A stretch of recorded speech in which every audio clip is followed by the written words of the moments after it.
Buenos días a todos, mi nombre es Juan José Guzmán Pérez y formo parte del Departamento de Filología Francesa de la Universidad de Granada como investigador predoctoral. Antes de comenzar, me gustaría agradecer a la organización del Congreso por esta oportunidad y en especial a la coordinación de este panel de traducción por contar conmigo para compartir aquí el objeto de mi estudio, que se enmarca mi tesis doctoral sobre la autotraducción de estas dos obras de Agustín Gómez Arcos, Un oiseau brûlé vif y Un pájaro quemado vivo, que desarrollaremos en esta ponencia, que tiene como título Un oiseau brûlé vif y un pájaro quemado vivo, una autotraducción libre o una reescritura comprometida. Quien visite hoy el cementerio de Montmartre, en París, puede leer en el epitafio de la tumba de Gómez Arcos tres palabras que resumen su figura: un hombre libre. Partiendo de esta idea de libertad, en nuestra ponencia analizaremos su primera novela autotraducida para responder a una pregunta clave. ¿Es la versión española una autotraducción fiel, fruto de esa libertad absoluta que tiene el autor sobre su texto, o se trata más bien de una reescritura comprometida, es decir, una obra nueva, adaptada ideológica y políticamente al nuevo contexto de la España posfranquista? Para responder a esto, es imprescindible entender primero quién fue Agustín Gómez Arcos. Por ello comenzaremos presentando la vida y la obra de este autor, para luego proceder a abordar el marco teórico de la autotraducción como reescritura. Finalmente, analizaremos algunos fragmentos que muestran cómo la versión española intensifica la carga ideológica del original francés. Nacido en 1933 en Enix, Almería, desarrolló una exitosa carrera inicial como dramaturgo en el Madrid de los años 60. Sin embargo, esta carrera se vio sistemáticamente truncada por lo que él mismo definió como las circunstancias. Y cito textualmente de la solapa de su novela Un pájaro quemado vivo, publicada en 1986, en la que él mismo dice: cuando yo me marché de España en 1966, lo que hoy llamo circunstancia se llamaba censura, la censura franquista.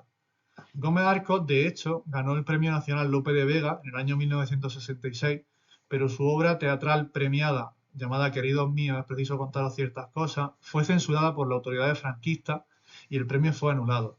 Este fue el detonante de su exilio voluntario, y es que tras una breve estancia en Londres, Agustín se instaló en el París de 1968. Allí, un representante de la editorial Stock le propuso escribir una novela directamente en francés.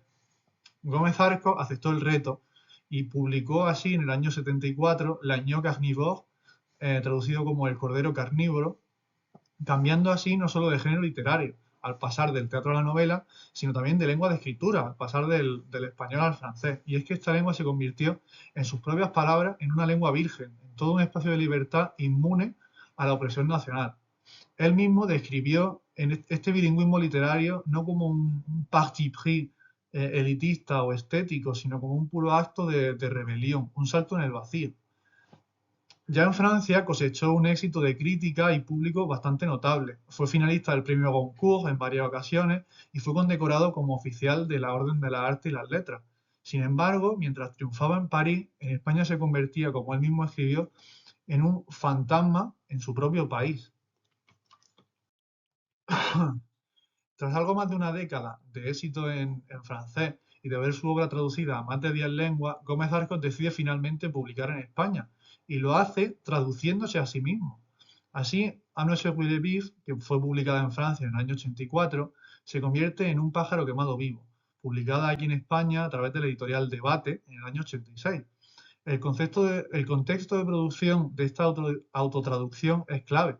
Como señala Zaitoun y Chapin, existe un contrato de traducción entre Gómez Arcos y la editorial Debate que es posterior a la publicación de la novela en Francia. Esto, sumado a las evidentes y numerosas reestructuraciones textuales, nos aleja de una escritura simultánea y nos acerca a un proceso de reescritura consciente. La recepción de la obra también fue diametralmente opuesta, y es que mientras que en Francia la crítica calificó a la novela como puissant, hallucinant, remarquable, en España la obra tuvo una acogida mucho más tibia, incluso polémica, siendo el autor descrito como un escritor incómodo o incluso como el último maldito de la literatura española. Es preciso apuntar, para quienes no la conozcan, que la novela es una feroz alegoría de la España de la posguerra. Articula la confrontación entre dos personajes: Paula Pinzón Martín, una burguesa franquista obsesionada con la pureza del régimen, y Feli La Roja, su criada republicana reducida al silencio desde el final de la Guerra Civil. La obra se desarrolla durante toda la dictadura y culmina de forma grotesca con el fallido golpe de Estado del 23 de febrero de 1981, momento en el que Paula, abrumada por el fracaso de la involución dictatorial, arroja a las llamas a un pájaro que irónicamente había sido bautizado por su pareja como Libertad, por la llegada precisamente de los nuevos tiempos.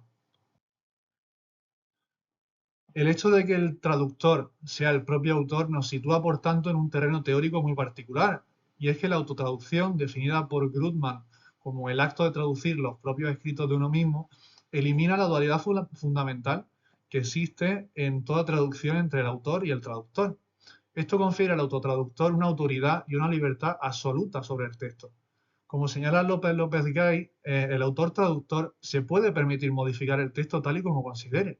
Sin embargo, la autora, aplicando la hermenéutica de Ricoeur, explica que al autotraducirse, el autor adopta inevitablemente el rol de lector de su propio trabajo. Esto implica un distanciamiento temporal y crítico que abre la puerta, por tanto, a revisiones, a modificaciones y a reapropiaciones del primer texto. Por eso, más que de autotraducción, preferimos hablar de reescritura o incluso, como hace la autora, de recreación. En esta línea, autores como Ustinov remarcan también que se produce un proceso de reescritura en las autotraducciones que introducen modificaciones significativas. Y en nuestro caso, no solo se trata de una autotraducción en diferido, como ya hemos comentado, sino que también son numerosas las adiciones que realiza el autor. Y es que Gómez Arcos parece modificar un poco el fondo y forma de su escritura. Y por ello, la autotraducción de estas dos obras se convierte definitivamente en una forma de reescritura, en todo un acto de reapropiación más ideológica que estética. Veamos a continuación, de forma breve, cómo se materializa esta libertad de reescritura que es profundamente política. El autor se adapta a dos lectores implícitos diferentes, el francés y el español. Aunque encontramos numerosos casos de adaptaciones y de omisiones culturales, presentamos aquí dos.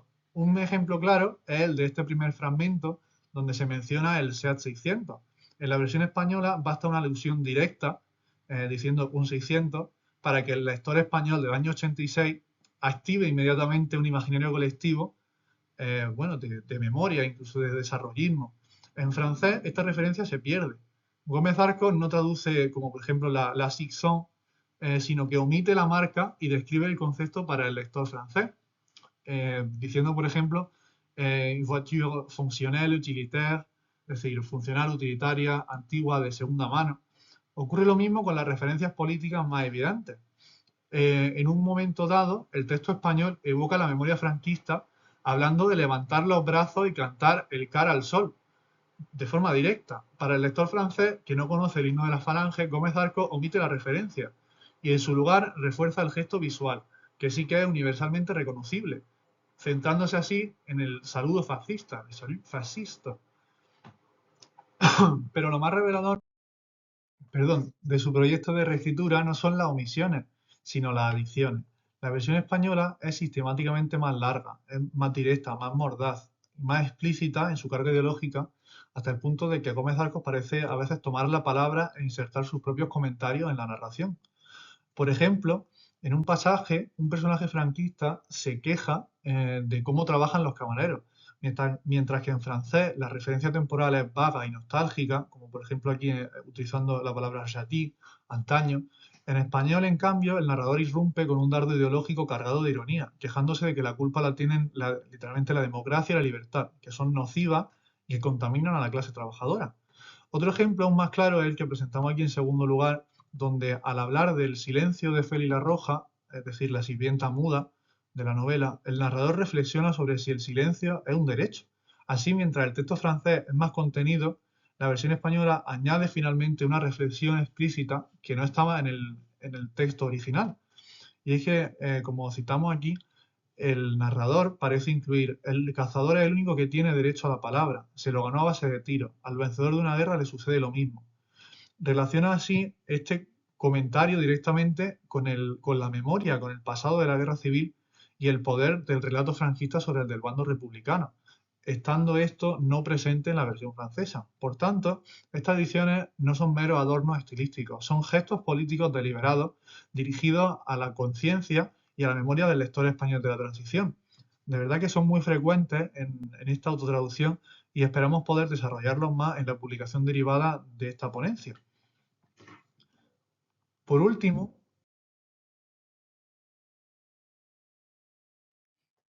para concluir y responder a la pregunta que planteábamos al inicio, es decir, si se trata de lo que hemos llamado una autotraducción libre o por el contrario de una reescritura comprometida, nuestra propuesta es que se trata de ambas. Gómez Arcos utiliza la libertad absoluta que le otorga su estatus como autotraductor para llevar a cabo una reescritura profundamente comprometida.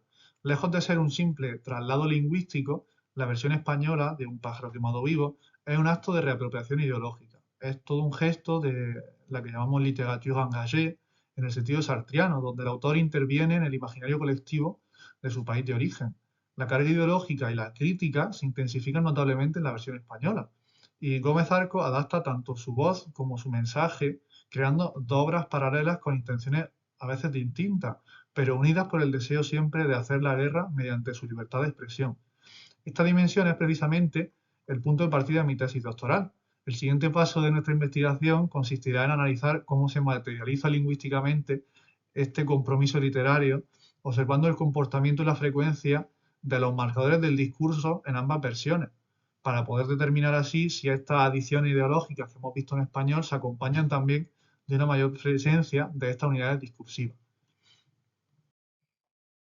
Presento a continuación aquí las referencias bibliográficas presentadas a lo largo de las anteriores diapositivas.